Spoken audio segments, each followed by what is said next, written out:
Welcome to Allen Brothers Boat Fittings Limited.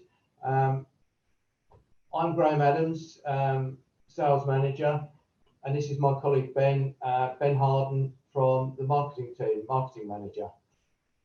We're here today to talk to you about the Allen brand and product. The family business was started back in 1956 by my wife's father, Tony Allen. He then introduced his brother Glenn, and they started, well, they're both engineers by trade and passionate sailors. At the time, there was no dedicated hardware manufacturer for dinghies here in the UK, and they both believed they could produce something better than what was on the marketplace back in the 1950s. And that's how Allen Brothers started, manufacturing bespoke fittings for their own boats. That's suddenly, well, the rest of the dinghy park in that day and age suddenly caught on to the Allen Brothers were producing better fittings than they could buy in the Charnberries at the time, and they were suddenly asked to start making fittings for other boats, and consequently the business started. So, like Graham says, over the sort of past 60 years, we've been a marine hardware specialist. So we make a lot of custom hardware for a lot of one design classes, but we also specialise in other products, and we sell into a lot of other sectors. So, for example, marine windows, we manufacture bits for defence companies, medical companies as well, and even automotive parts. All of the products we manufacture here in the UK from our factory in Essex, and from this factory we export around the world. North and South America, the Far East, the Indian subcontinent, Australasia, and of course Europe. So generally our brand is recognised as a small boat, a dinghy brand, but it's not necessarily the case. You can find our hardware on big boats, Uncle 60s, Fast 40s, TP 52s, just to name a few.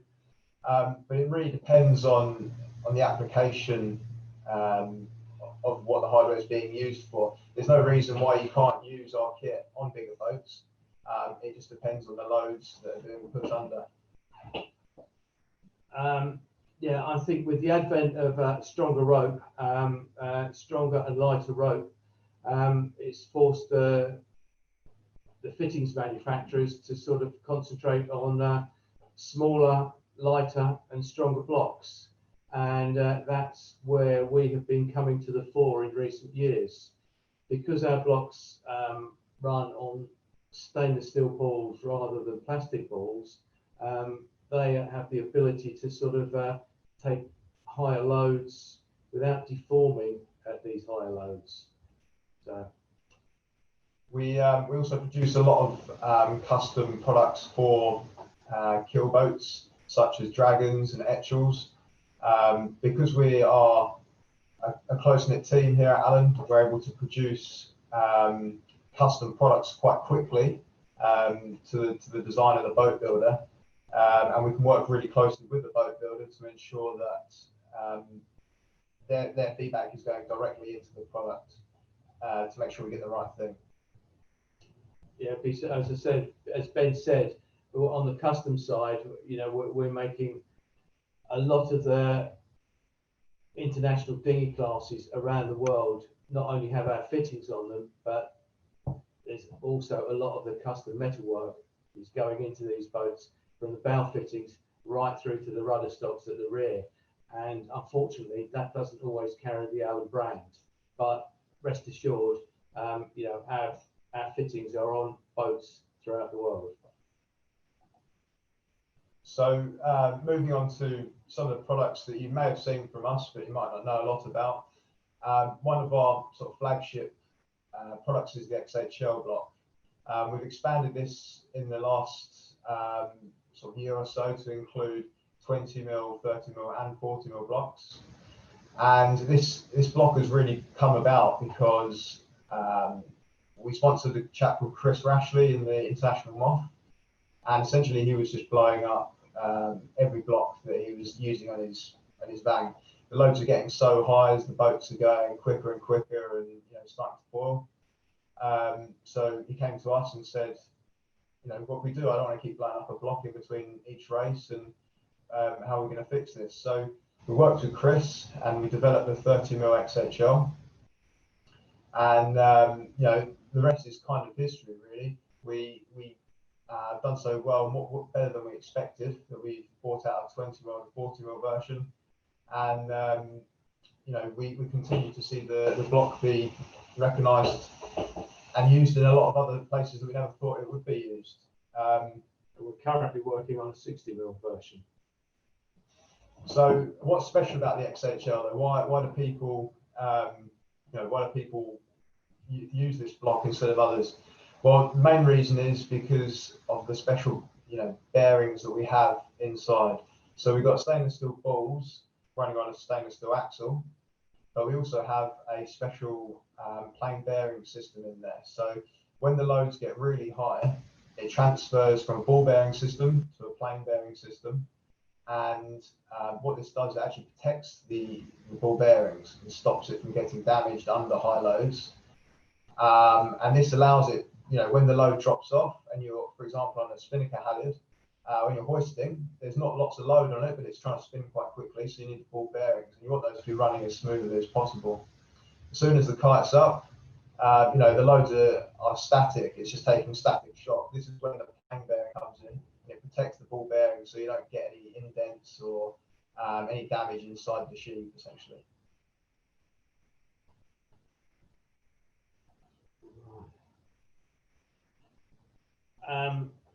Obviously, with the advent of rope technology, namely Dyneema,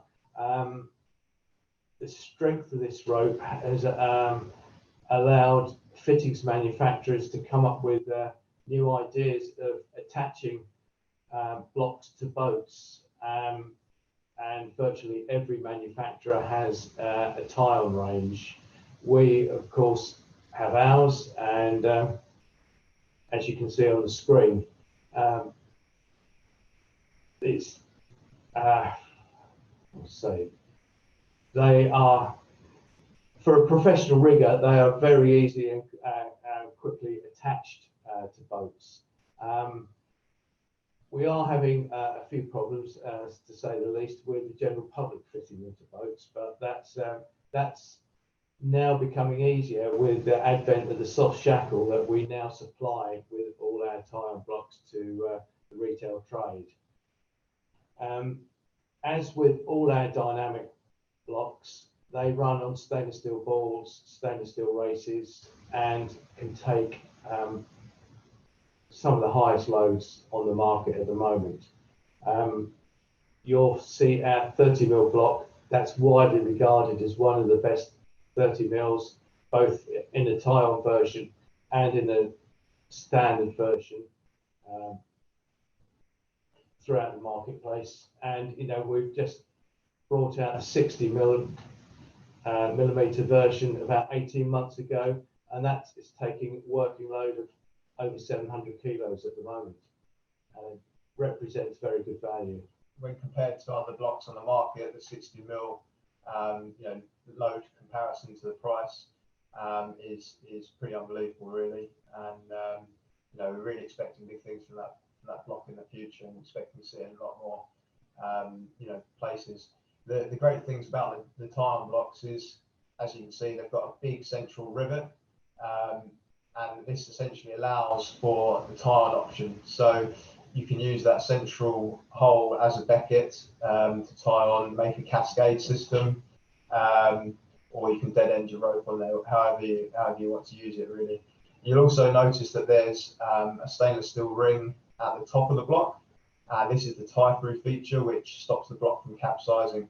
Now, this is different to a lot of other competitors, because what this does, it actually strengthens the top of the block, and although you're supposed to splice the rope through so that it doesn't pull the cheeks apart, a lot of people don't know this, and it is quite hard to get this information across. But having this stainless steel at the ring at the top will limit the chances of the cheeks splitting across at the top there.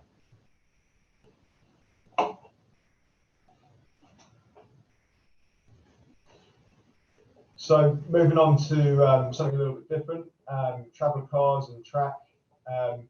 We supply a whole range of traveller cars. They come in 3 different sizes, generally used widely across the dinghy market, but you'll also find them on some of the smaller keel boats and their main sheet systems or gibbet track systems.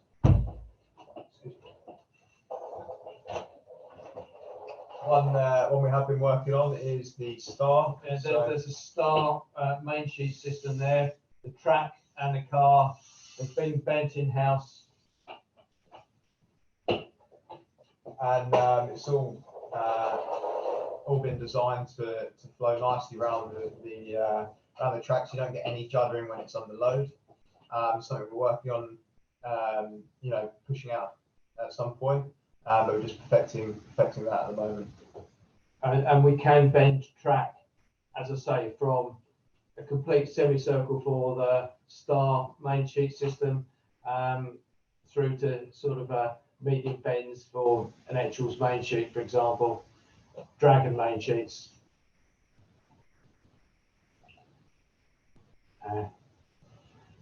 So, sort of concluding the sort of fittings, I guess we do a whole wide range, and just a few examples on the screen you'll see there. But we essentially cover from the bow to the back of the boat and everything in between. You'll even find a lot of our hardware on spars as well. We make a lot of custom fittings for masts and boom manufacturers. So if there's anything specific that needs doing, we're more than capable. Yeah, I would say going back to our dinghy roots, Allen Brothers was the first company to fit out the laser dinghy, and throughout the laser's life, I should say turbulent life, we have continued to supply fittings to this class, and with laser performance, we're still supplying laser performance. We still and supplying the new Ilka builders around the world with fittings for this iconic dinghy. What else have we in there? It's another item that has rapidly grown. Struggling to keep up with production are these new aluminium through deck bushes. The gold one. Yeah, the gold one. Next to the main sheet, yeah. We introduced this product 2 or 3 years ago, and it has rapidly taken off. And you'll find that on boats. As I say, there's one of these fittings that we supply, and they'll be on from anything from a 29er through to a Grand Prix 40-footer. And they have everyone wants them, anodized in their favourite colour, unfortunately. Another thing that is quite a recent product for us is the adaptation of the XHL for the laser. So like Graham was saying, we've been supplying fittings to laser for years, but as things move on, the laser class has slowly progressed. They've changed a few things, and things are starting to break in different areas. So the Vang block is something that no brainer. Let's beef that up for the laser guys. They want to put it on. They don't want any problems. So we've got a stronger Vang key on the block now. So there's much less chance of that cracking at the join. And also the XHL, we've adapted the tie on. So it's just a clevis pin straight through the Vang key to make a really nice, clean, simple Vang block. Just one, I'd just like to add one further item. the cam cleat. Every boat has cam cleats, but very few people know that Allen were the first company to invent this item. It is found on virtually every sailing boat around the world nowadays. As I say, my father-in-law invented it back in the early 60s, and yeah, so it's still being used today. Thank you for the presentation, for coming to our presentation, and yeah, it's been good to talk to you about our products, and hopefully you'll be a customer of ours soon. Cheers. So before we let you guys go, where do you see sailing going in your region and around the world? This has been an unusual year, but things are turning the corner. And what you're expecting for next years and to come? Okay, so for the future of sailing, from my perspective, I've seen a massive growth in our local single-handed dinghy sailing. So a lot of the older generation who were sailing on keel boats or small sports boats with multiple crew. At the moment, because that's quite difficult in a lot of parts of the world, especially here in the UK, that we've seen an influx of those people moving from multi-person boats down into single-handed dinghies, and we're really getting a great fleet out on our local club of just single-handed dinghies getting together and having some good racing. The way that single-handed dinghy racing is going, you see a lot of people going towards foiling and moths and that sort of thing. I can see there's definitely a market for that, but the club sailing scene in the UK, I think, will continue to stick in sort of displacement boats that just generally have a good fleet, which whatever their local fleet is, I think that will continue to grow, and people will stick to that type of sailing. I think as Ben says, is mainly concentrating here on the UK, but I think around the world that single-handed dinghies are showing a great deal of increase in sales compared to crewed dinghies at the moment. That may just be because of the COVID-19 crisis that we're all suffering from at the moment. But I believe that people, boat owners, can see a lot of benefits with not having to sort of ring around for crew every weekend, and they can just sort of sail with either their husband, wives, girlfriends, boyfriends, or just single-handedly. And it's they can go as and when they want without having to fit in with other people's plans. And moving on from that into larger boats, short-handed sailing in general is taking off in a big way around the world. And I see that is the way that sailing over the next 5 to 10 years certainly is going. You won't see fully crewed boats in the numbers that you have seen over the last 20 years. I think it will go more and more on the single-handed, short-handed type of racing. And do you think that will mean that the crew members will become boat owners and build their own teams, or an increasing number of boats, or we will just stick to the boats and just less people will be participating? Well, from looking at sailing as a wide perspective, a lot of outsiders unfortunately see sailing as quite an elitist sport, and having all these really expensive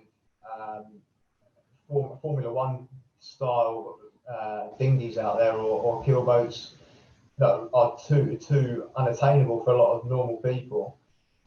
You'll see more people going towards buying second-hand old boats, and you can easily pick up decent second-hand boats for a reasonable price and sail them with your family. So I think a lot of people will go down that route and yeah, try and pick up sort of second-hand boats really. Yeah, well, I think also with the when I sort of mentioned short-handed sailing, boats become more obtainable when, you know, two parties can go in and share a boat between them, knowing full well that they're committed for the next 2, 3, 4 seasons with that person, and they're sharing the cost. Whereas in the past, it may have been one owner footing the bill, you know, for the crew, his boat, the sails, etc., which, you know, is a big outlay every month, every year. And with short-handed sailing, the cost is split to a certain extent. So it is becoming more obtainable from whether you go into, you know, as Ben says, buying a second-hand dinghy to start in the sport, to moving up to, you know, through dinghies to small sports boats to, you know, to maybe a 30, 40 footer keel boat. And I think also once you get to a certain age, boat ownership is becoming more obtainable, whereas you can, especially here in Europe, you can buy a boat and put it on the charter market.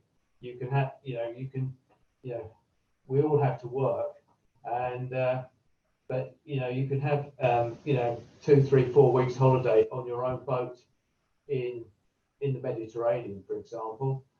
But you know, the other weeks that the boat is lying idle, you can earn income from it. So you know, we don't all go racing. That's what I'm trying to say. Well, I appreciate you both presenting, Alan. We know the brand for a long time, and we're looking forward to continue the conversation, as I'm sure customers and users of your product will be submitting them in the days or weeks to come. So again, Mike is yours to final words to your customers and sailors around the world. Yeah. Sorry, I didn't catch the last sentence. Any final words to say? Well, no, I just wish them fair winds and good weather. And if anyone, any MAURIPRO customer has any questions to ask anyone here at Allen, please send them our way, and we're happy answer any questions that they may have about our products, what we can do for them, you know, in the future. Because we plan to be around for another 60 years. I might not be around for another 60 years, but I'm sure Ben will be. Well, thanks again. Okay. Cheers. Thank you, Juan.